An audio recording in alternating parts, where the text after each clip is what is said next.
ভাই আমি খুব অবাক হয়ে যাই যখন দেখি যে বাংলাদেশ দল হারতেছে, অথচ বাংলাদেশ দলের কেউ 50 করছে, ওই 50 কে নিয়ে ফেসবুকে পোস্ট করা হচ্ছে এবং ওই পোস্ট অন্যান্য প্লেয়ার শেয়ার করে আবার কংগ্রাচুলেশন জানাচ্ছে।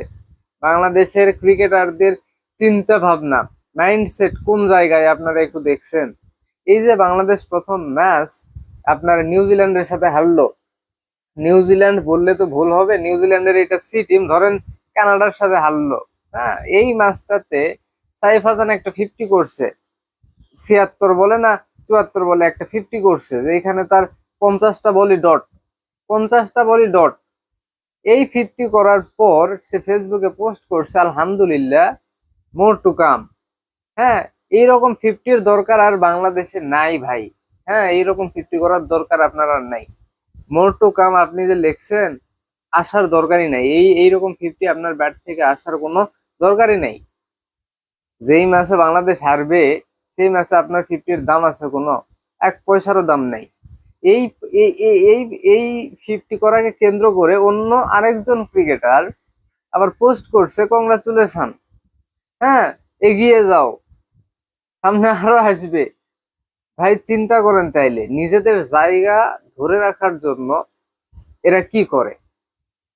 এই ক্রিকেটটা খেলে এরা নিজেদের জায়গা ধরে রাখার জন্য, কিছু টাকা কামানোর জন্য, আর আর আর কিচ্ছু না ভাই। এই যে টানা খারাপ করতেছে এই সাইফ হাসান, হ্যাঁ, এই ম্যাচ বা সামনে আরো একটা ম্যাচ সুযোগ পাইলে যদি খারাপ করতো, বাদ পড়ে যাইতো, সৌম্য সরকার দলে ঢুকতো। হ্যাঁ, এই চিন্তা তার মাথার মধ্যে। 50 করছে কিভাবে নিজের জায়গা ওইখানে পাকাপোক্ত করা যায়, এই চিন্তা ভাবনা করে তার ওই 50। দল হারলো না জিতলো এতে কিচ্ছু যায় আসে না। আর সাইফ হাসান কি আসলে বড় ফরম্যাটের প্লেয়ার কিনা এটা নিয়ে সন্দেহ আছে। তার তো, সে তো ভাই টেকনিক্যালি সলিড ব্যাটসম্যান না। আপনি তার ডিফেন্স দেখলেই বুঝতে পারবেন, সে ডিফেন্স করে ব্যাট ক্যাচ হয়ে যায়, পরে পোস্ট দেয় ব্যাট সোজা করে। তার তো ডিফেন্সই হয় না ভাই। হ্যাঁ, বাস্তবতা হচ্ছে এইটা। এইগুলা ব্যাটসম্যান টি-20-র জন্য এনাফ। টি-20 খেলতেছে, খেলতে দেন। ভালো খেলতেছিল, ভালো ফর্মে ছিল, না, তাকে আমার টেস্টে আনতে হবে, তাকে আমার ওডিআই আনতে হবে। বাংলাদেশ ক্রিকেট দলের ম্যানেজমেন্ট যারা আছে তারা যে কি চিন্তা ভাবনা করে আসলে কিছু বুঝি না। মানে একজন প্লেয়ার যদি টি টোয়েন্টিতে ভালো করে, তাকে টেস্ট ওয়ানডেতে নিয়ে আসা হয়, ওয়ানডেতে ভালো করলে টি-20-তে নিয়ে যাওয়া হয়, টেস্টে ভালো করলে ওয়ানডেতে নিয়ে আসা হয়।